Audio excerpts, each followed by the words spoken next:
Hey everybody, this is Laurie Meyer, and I'm coming on just a couple minutes early. Want to make sure everything is looking okay. And as folks join, if you wouldn't mind either giving me a thumbs up or sending me something in chat, I would appreciate it. Just want to make sure that I am out in the world of the internet. And we will go ahead and get started in just a second. So I hope you have had as good a time as I have today. If you have been with us since 9 this morning, you will have seen 9 videos so far. And I am the last one, starting here at 6. Hey, Tamika, thank you so much for letting me know that I am actually online here. This has been a great day. I have seen so many cards and got so much inspiration thanks to the demonstrators who've been part of this amazing event today, and especially thanks to Tamika for inviting me to be part of this. So we're at the end. One more to go, and we will be all set. I'm just going to dive in because I know that you probably are at a point where you might want to grab something to eat. You might want to grab something to drink. I wish I could have a glass of wine while I'm making this card. I think it could be really interesting to see how the cuts and the scores go, but I will wait. I'll wait until I'm done with this video.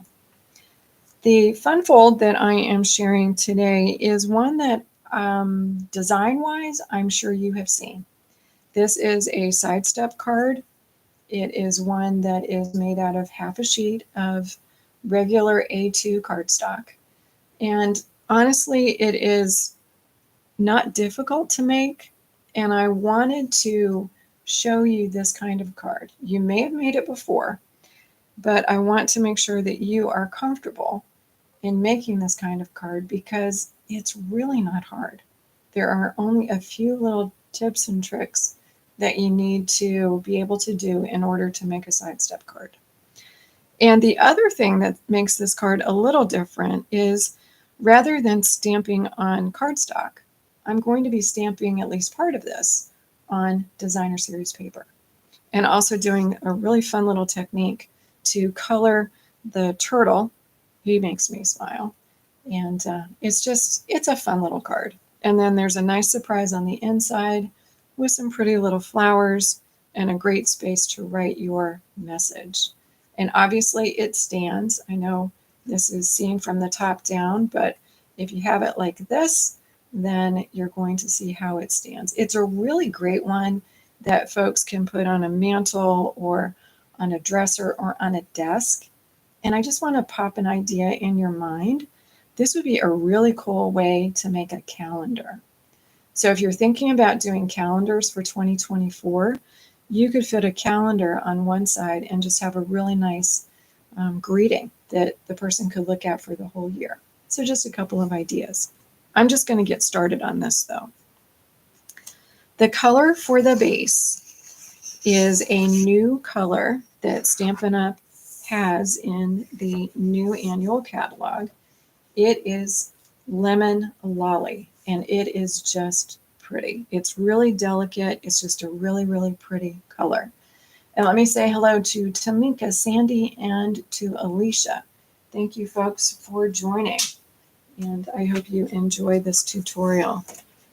We're going to start by just cutting this in half. This is going to be like we're making a regular old A2 card. And this card does fold into an A2 size. I'm going to go to 5.5 on the 11-inch side. So on the 11-inch side, I'm at 5.5, and I'm going to cut that piece right in half. So right now, where we are starting to do our card base is we have a piece of cardstock that is half a sheet. It is 5.5 inches by 8.5 inches. When I do cards, I typically, not always, but typically make a prototype. And I think a prototype and a little diagram is really key for this kind of card. because this is one that you can stick in your stash and you can pull it out and use it again and again and again. So what we're going to end up doing to make the base, and let me bring this out, is you can see that the diagram on the right and the example on the left work the same way. It's exactly how I made the card. We're going to make a couple of cuts, and actually, no, we're going to make one cut.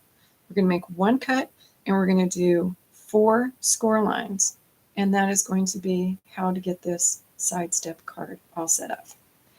And then I'm going to give you some tips and tricks, because one cut, 3 score lines, 4 score lines are all you need to actually do a sidestep card. Typically when I cut and I use my paper trimmer, I put it this way so that I've got the ruler kind of going to the left.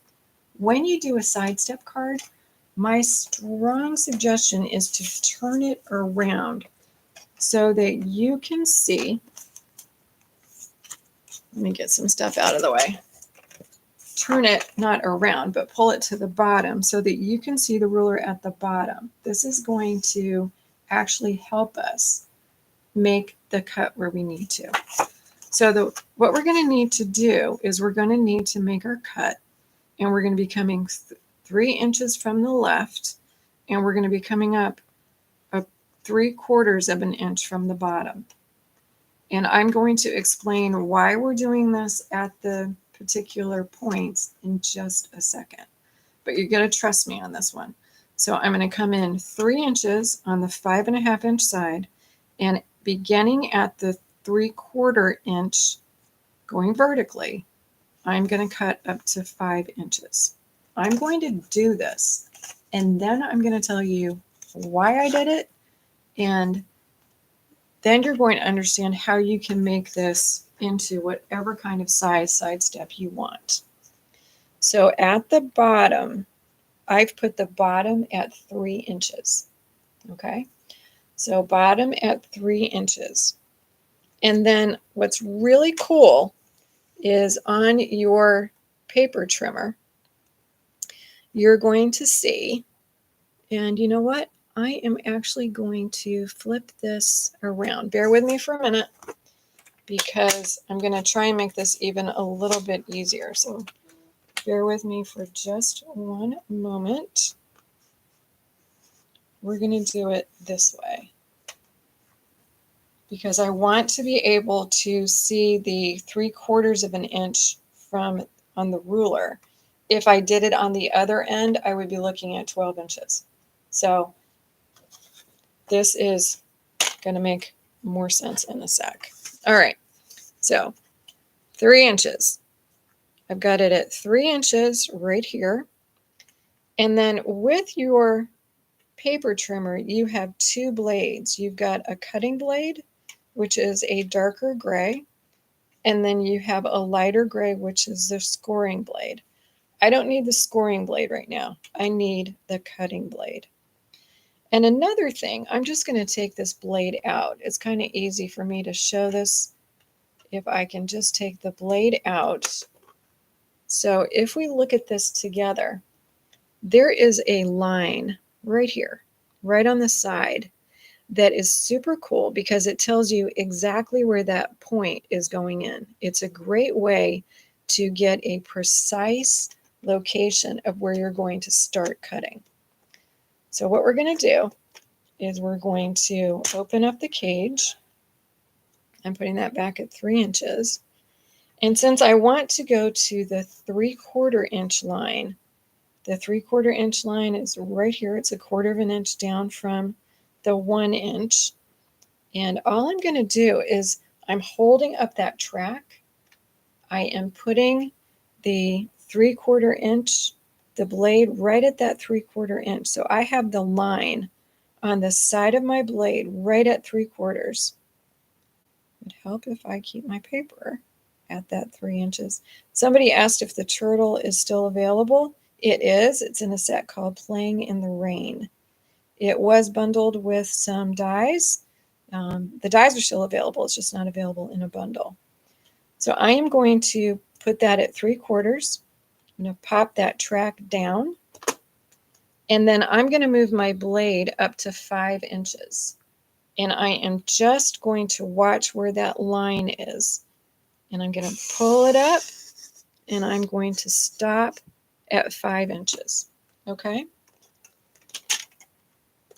So we've got our cut. Now, why do I care if it goes from 3/4 of an inch to 5? Well, this is going to turn into an A2 sized card.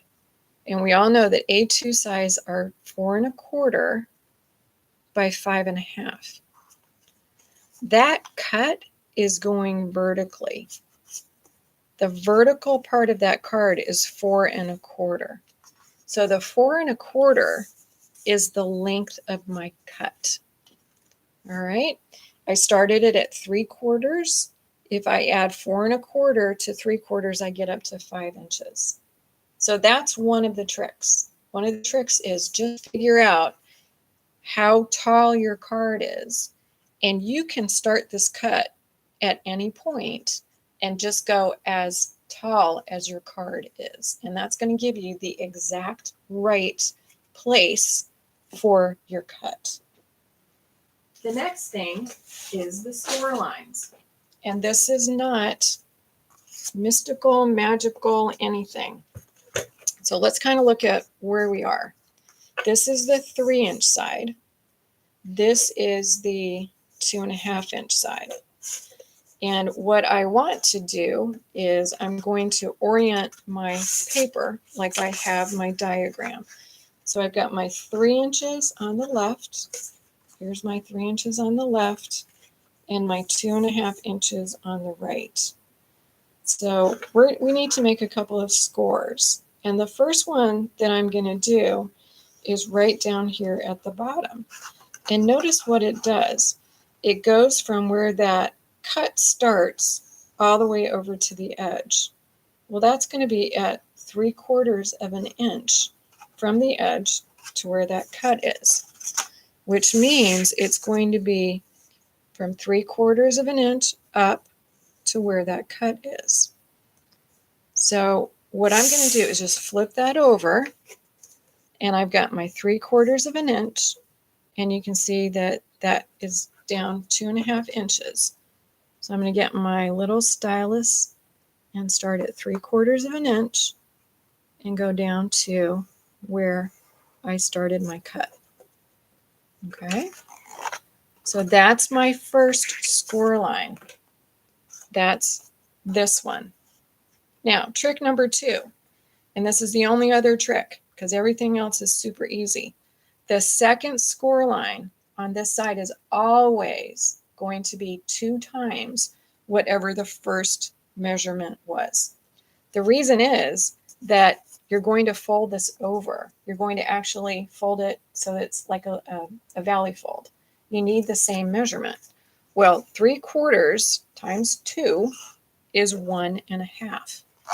So if I pull that back over, and I have this on my scoring board, I'm going to go to 1 1/2, and I'm going down to where that line is. Okay, so now we have 2 of the score lines, these 2 right here. The next one is simply going to be from the top of where the cut is to the edge, because eventually we're going to fold that. So we need to have that right at the top of that cut.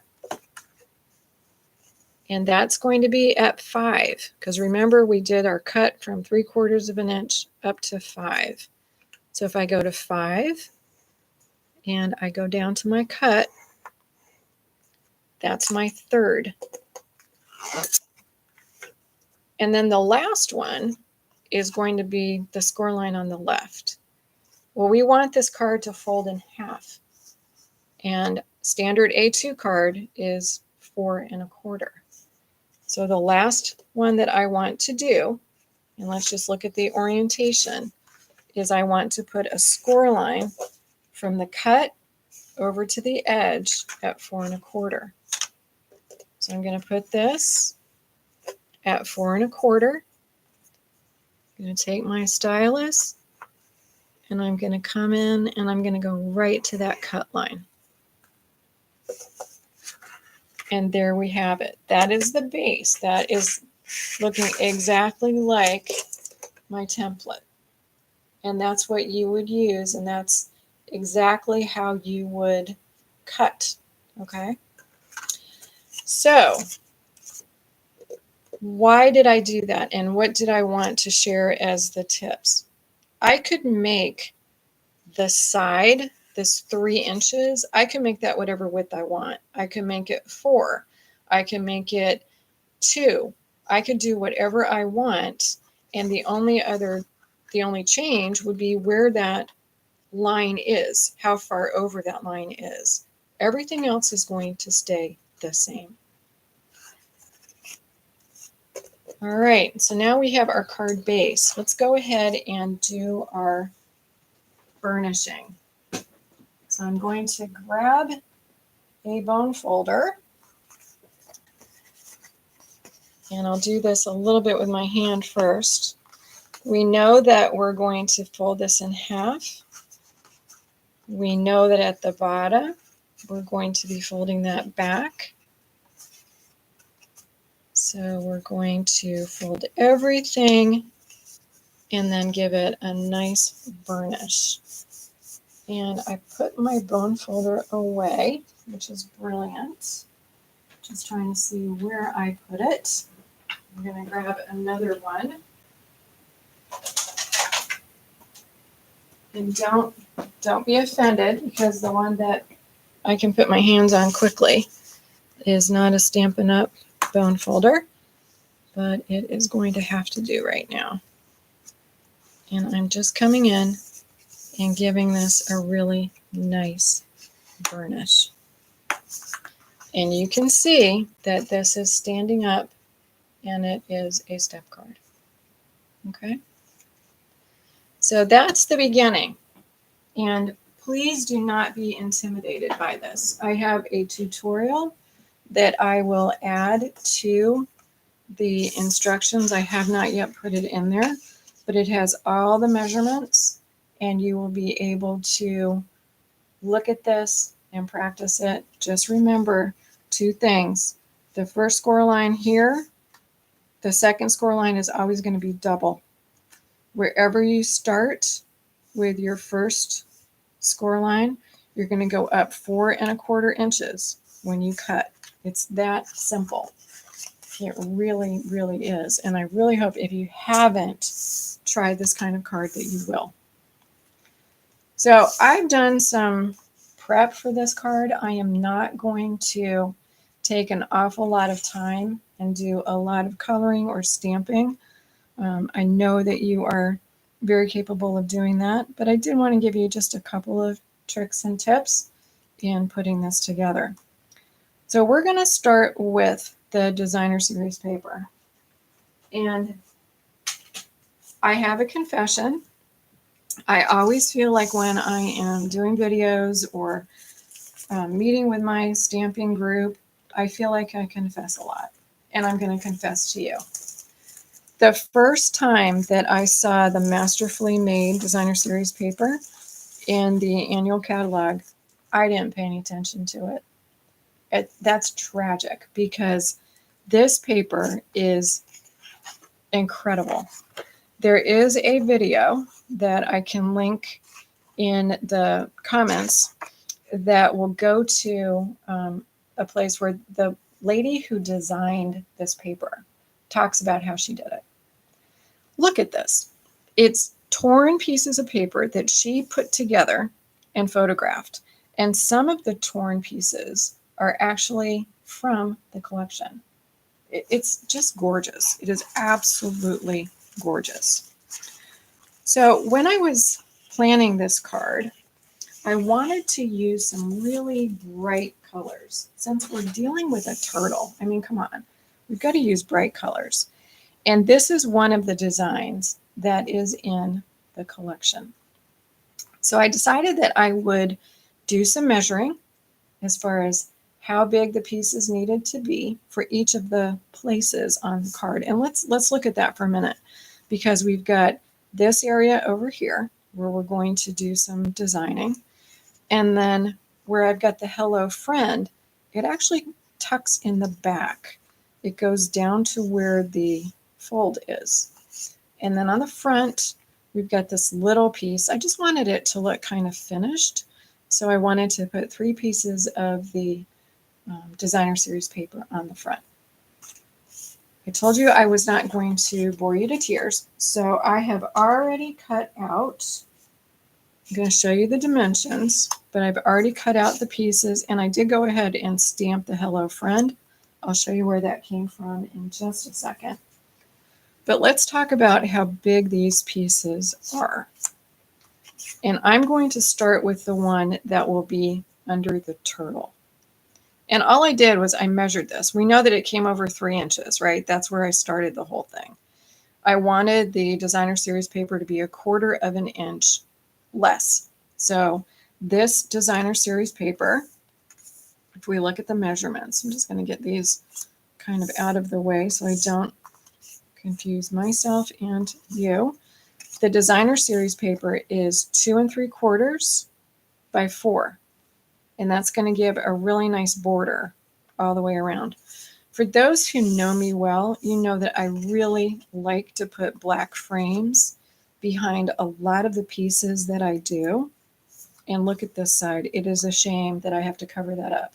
But, you know, sometimes you do. And I guess that just means I need to get another package of the designer series paper.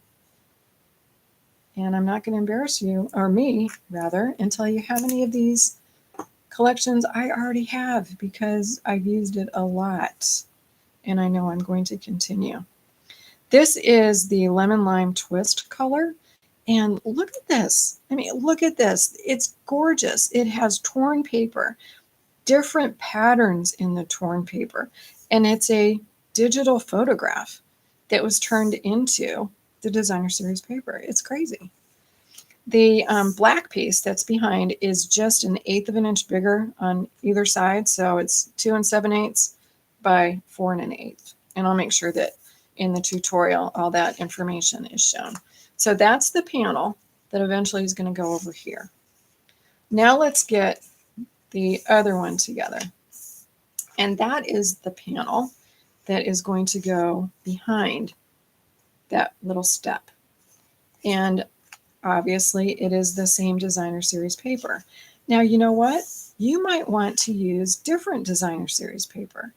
And I invite you to look at the colors, the designs. There are so many that work together incredibly well.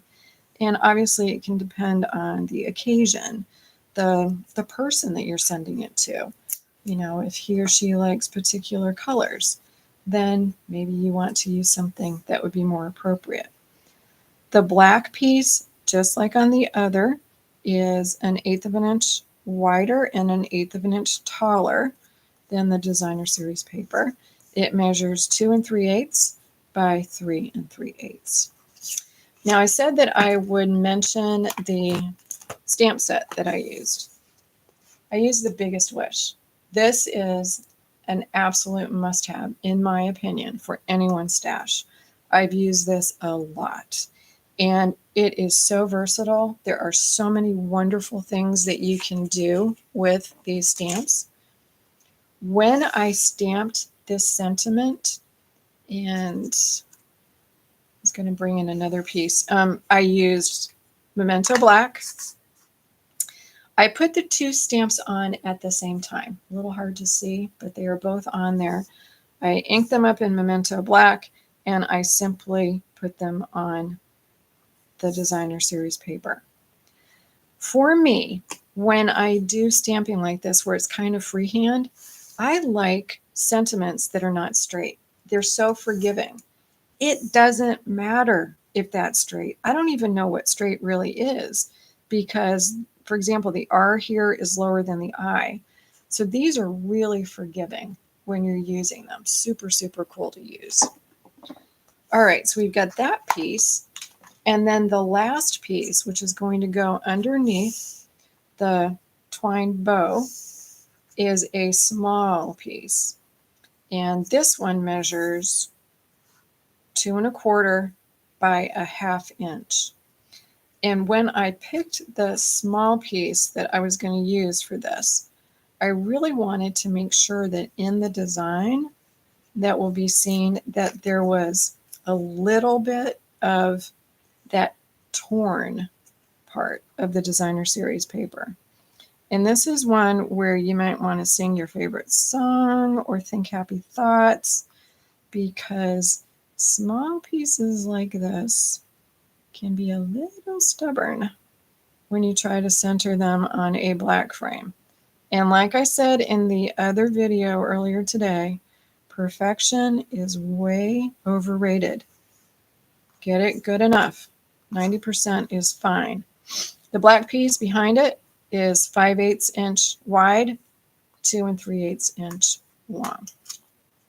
Okay, so we have a lot of the outside done. And what's left? Well, what is left? Let's kind of take a look. I'm going to put these out of the way.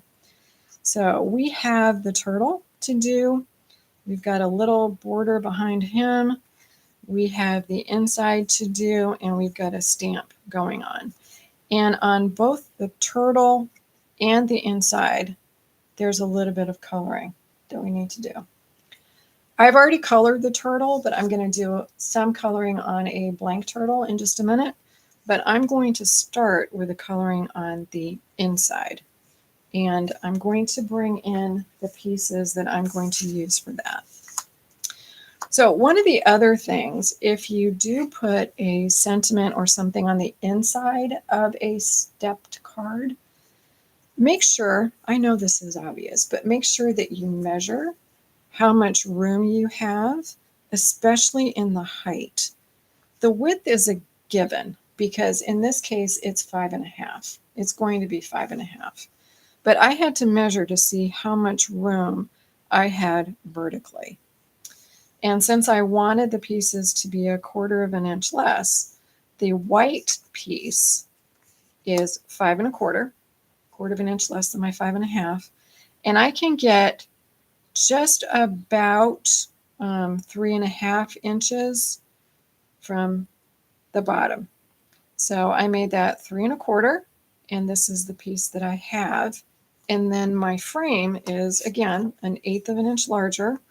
So it is 3 3/8 by 5 3/8. And I'm going to go ahead and put these two pieces together before I do the coloring. I love to color. I don't remember if in kindergarten or, back in first, second grade, however old I was when I was coloring, I don't remember if I enjoyed coloring as much then as I do now. I find it very relaxing, very therapeutic, and it just calms me down. And one of the wonderful things about Stampin' Up! Is there are a lot of different options when you think about coloring. And I'm going to pull out an oldie but goodie. And it's an oldie because I haven't used this technique in a while until I was designing this card. And I also wanted to be able to use some of the new colors that Stampin' Up! Has introduced in the new catalog. And I bought the package of markers. And we know that there are 11 colors. Some are new, some are coming back. And I chose 5 of them for this. Berry Burst, Gorgeous, Lemon Lolly, Pecan Pie or Pecan Pie, depending upon where you're from, Lemon Lime Twist, and Lost Lagoon. And we know that Lost Lagoon and Berry Burst are ones that are coming back. The tool that I'm going to use is a blender pen. And I'm also going to use a block, an acrylic block. This is going to be my little palette. And I do this a lot. When I'm watercoloring or when I'm using blender pens, I will pull out a block and all I'm going to do on this, I'm going to start, I think, with, what color do I want to start with? I'll start with the Berry Burst. Why not? I'm going to use the brush end and just scribble a little bit onto my acrylic block. I've intentionally put a piece of white paper underneath because I want to make sure that I can see the color. We're going to use some light colors. That lemon lolly is really light, and I might not be able to see it if I didn't have a piece of white underneath. And I'm just going to grab a little color, and it goes right onto the pen. Very cool. And I'm going to add some to my flower petals. I like blender pens for many reasons. One is that I feel like I have really nice control over where I'm putting the ink. The other is I can vary the intensity. If I don't want it to be quite as bright or as vivid, I can just pick up a little bit. Let's see if I can show you the difference. So I just picked up a little bit of that color, and I'm just putting a little color onto that flower. So I can use the same ink and get different intensities. It's just fun. What's also nice, if you use the acrylic block, you can actually leave it. You can leave the ink on your acrylic block for a period of time. And whether you're using blender pens or watercolor pens, aqua painters, you can come back and you can regenerate the ink that is on your acrylic block. And that way you're not wasting ink. And I think that's kind of fun too, where the flower has different hues. When you're done with one color, you're just going to scribble it. And I just got that little post-it note. And then I'm going to get another. Let's see. I will do some of the leaves. So I'm just going to scribble some. And this is, what color is this? Lost Lagoon. I love, love, love the fact that they brought that color back. The color that I was overjoyed with, honestly, is Pretty Peacock. That is my favorite all time, absolutely favorite in terms of colors that I've used in blues. It is, I think, one of the most beautiful, beautiful blues that Stampin' Up! Has. So I'm just adding some color in here. And then I'm going to go back in. I'm going to make this one a little different than the other one I did. This is Lemon Lime Twist. And you can see that if I didn't have that white piece, then it might be just a tad difficult to see that color. And just pick that up. We're going to do these flowers. I know this is a little odd. You probably wouldn't see petals in a lemon lime twist color, but I don't know. We're just going to go with it. Who's to say that we wouldn't see that in nature? Maybe we would. I am definitely not a gardener. I pretend, but I don't pretend very well, to be honest. All right. And then I'm going to add a little bit of the lemon lolly, and I'm going to do that as the center of the flowers. I am not going to use the acrylic block because I am simply going to take the brush end and I'm going to just color the middles. And if I get the lemon lolly into some of the other color, it's not going to matter. Now, like I said, I can leave this for a while and I can come back and actually regenerate it. Really, really, really good. All right. So we're going to get these out of the way. Now, let's talk a little bit about the turtle. I've already got it colored, but I want to show you how I did it. So, the turtle, oh my word, playing in the rain. One of my very good friends loves critter stamps, and she is always, always making something with critters. And again, a confession, I'm not always a critter person, but come on. These are stinking cute. And I've made some super, super fun cards with these as well. This is the turtle, and I simply stamped him on some, I think it's a him because he's bringing flowers. We're going to call him a him. I stamped him onto a piece of basic white. Again, it doesn't matter where you stamp on the page, just give yourself some room. I should have mentioned that the stamp that I used on the piece that is going on the inside is also from the stamp set. So that's where that came from.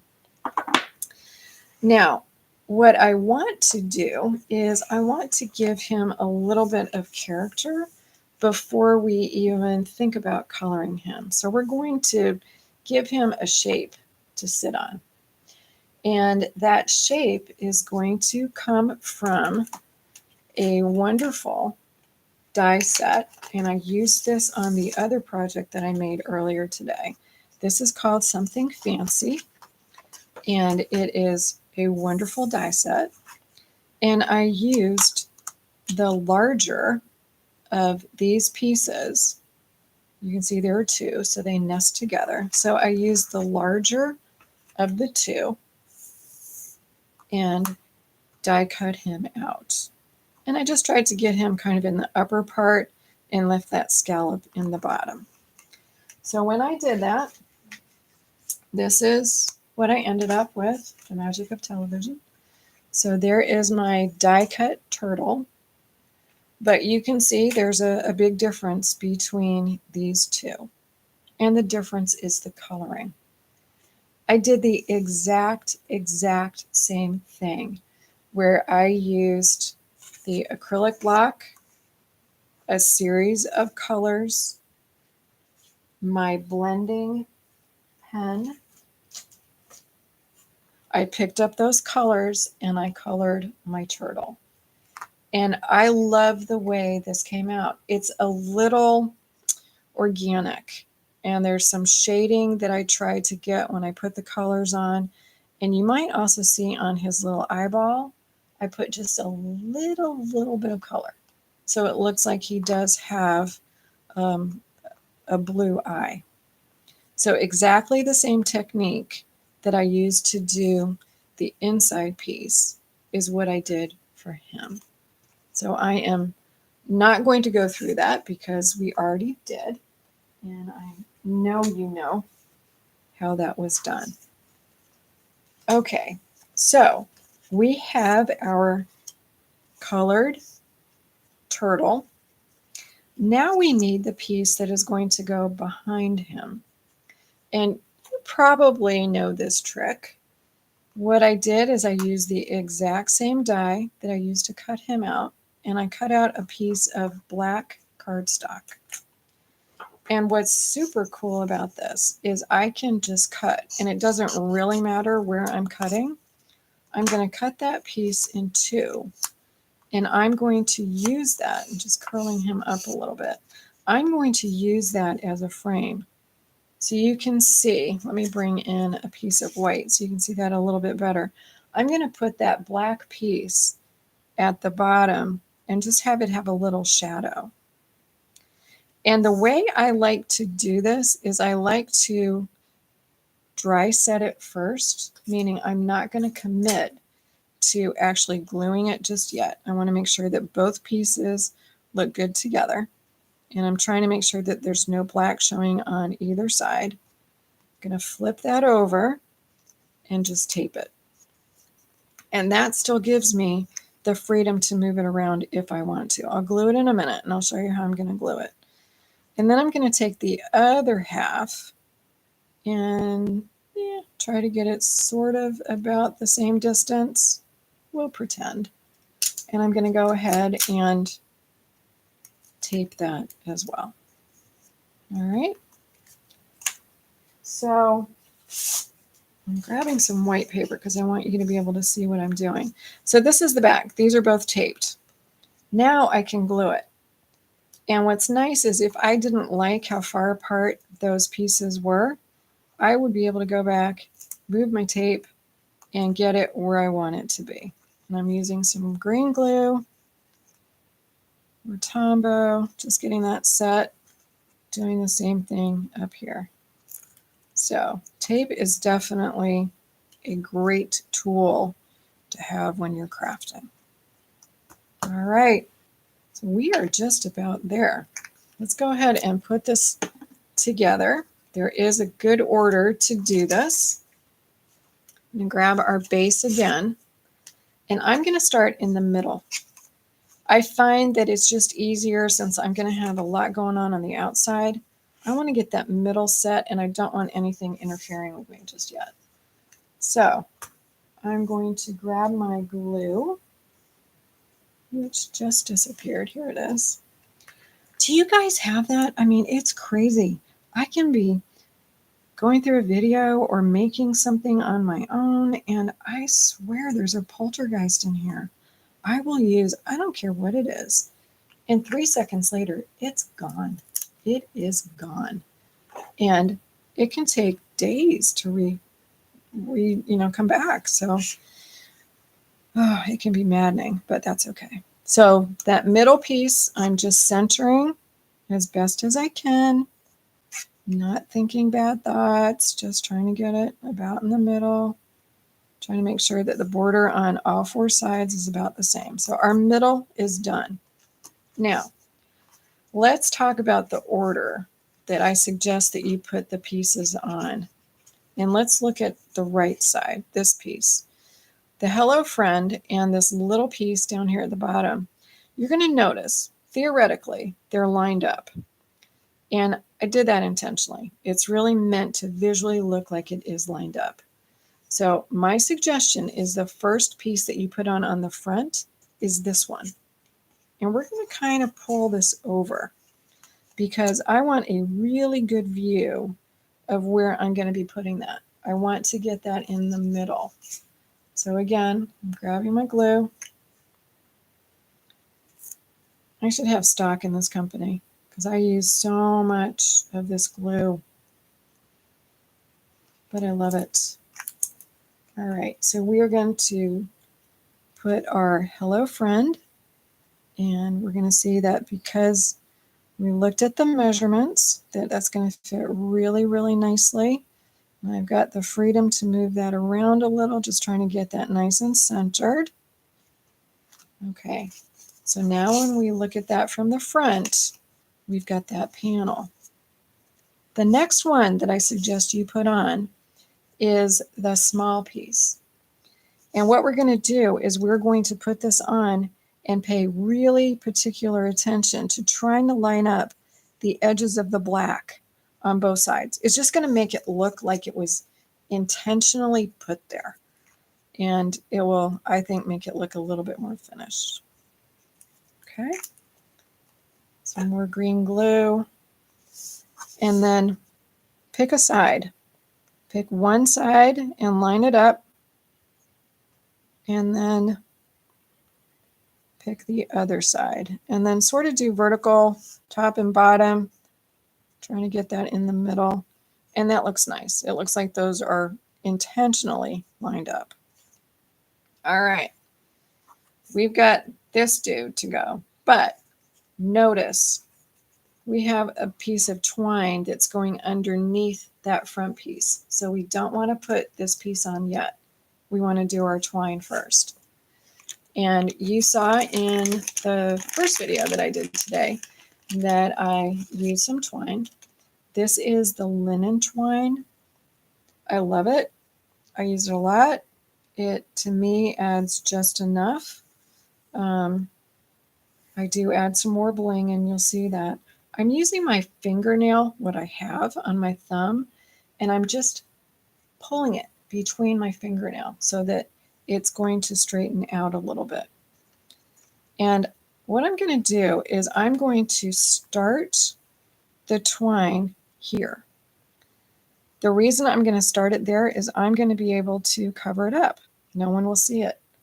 And oh my word, we're going to do tape one more time. So we're going to start our twine, and we're just going to put a little piece of tape,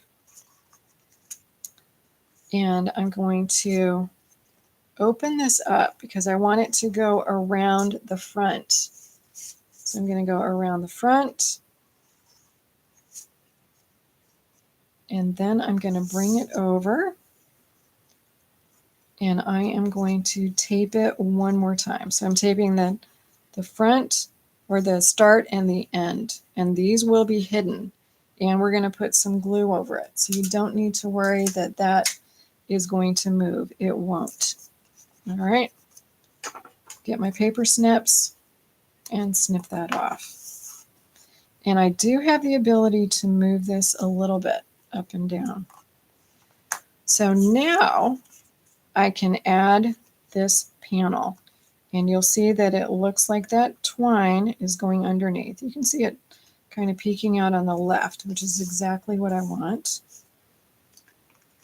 Because I have that twine on the bottom, I'm going to pay particular attention to where I put the glue. And I'm going to put this side on the bottom. Because I'm going to do that, I'm going to break my cardinal rule, and I'm going to put a little bit more glue than I normally would, because we're going to have to get the piece over the twine and make sure that it stays. All right, so I'm picking a side. I'm going to the left side. I'm going to try to get that as straight as I can.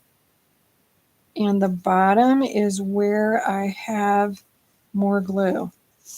And I'm just going to take and burnish that with my finger. And it will stay. Don't worry, it will stay. And I'm also trying to make sure that visually that bottom lines up with the bottom of the smaller piece so that it looks like it's a continual design. Okay, just a couple more things and we will be done.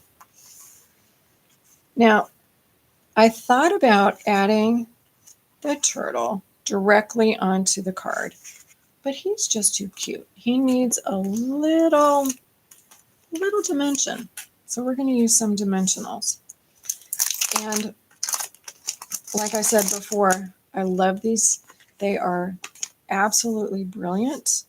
They will give you just enough without adding too much. They come in white and also in black. And I think they are brilliant. And one thing I always say is when you're putting on something that is going to go on a focal point, like where we are, make sure your middle doesn't sag. Make sure that when you're putting dimensionals on that you don't forget the middle. A lot of people tend to put them on the outside and they forget the middle. It's a really good idea, and I know that may seem like a lot. Maybe I do overdo it. If you put your piece on the right side and you just kind of press it, you're going to see if there are any sags, and you don't want to sag. You want it to just stand on its own. And then we're going to go ahead and add this piece to the front, add a little bit of bling and a little bow, and we're going to say we're done. I know a lot of people use the take your pick tool and others to get the dimensional paper off. And what I always do is I just make sure I touch each one of these and just make sure it's sticky before I say I'm done. I'm standing up, so I have a little bit better opportunity to kind of get him in the middle.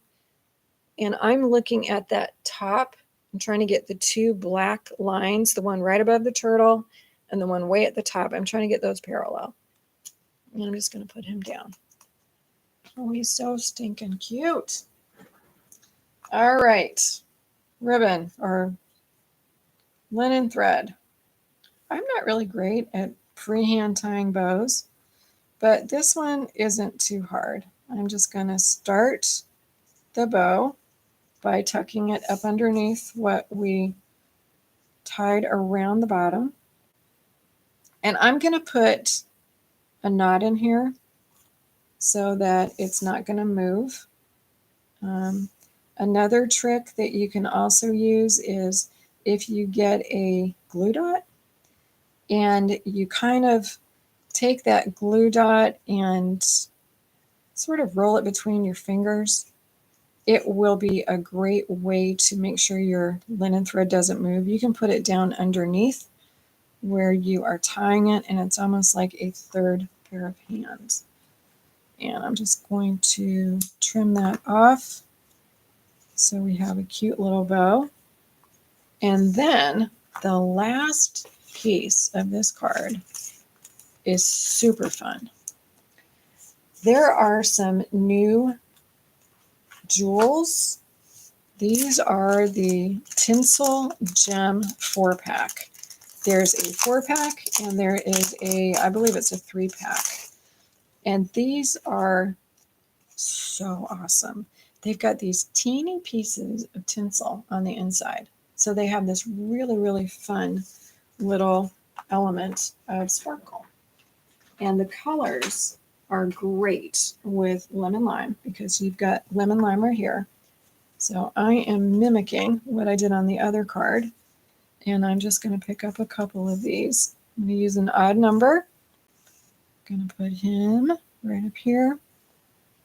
And then I'll grab a smaller one. They come in 2 different sizes, obviously 4 different colors. And I'm also going to pick up this gorgeous little pink, put that right there. So there I've got 3. And then over here on the friend side, I'm just going to add a little bit more to kind of pull it all together. And there we go. So that is the step card design. And you'll see the one that I made first, I think, is on the left, and the one that we just made is on the right. I really, really hope that you try a step card. I really believe that you are going to find using a template like this, and just take a peek at the video again if you need to, but you're going to find it's really simple. Now, we need to talk about prizes.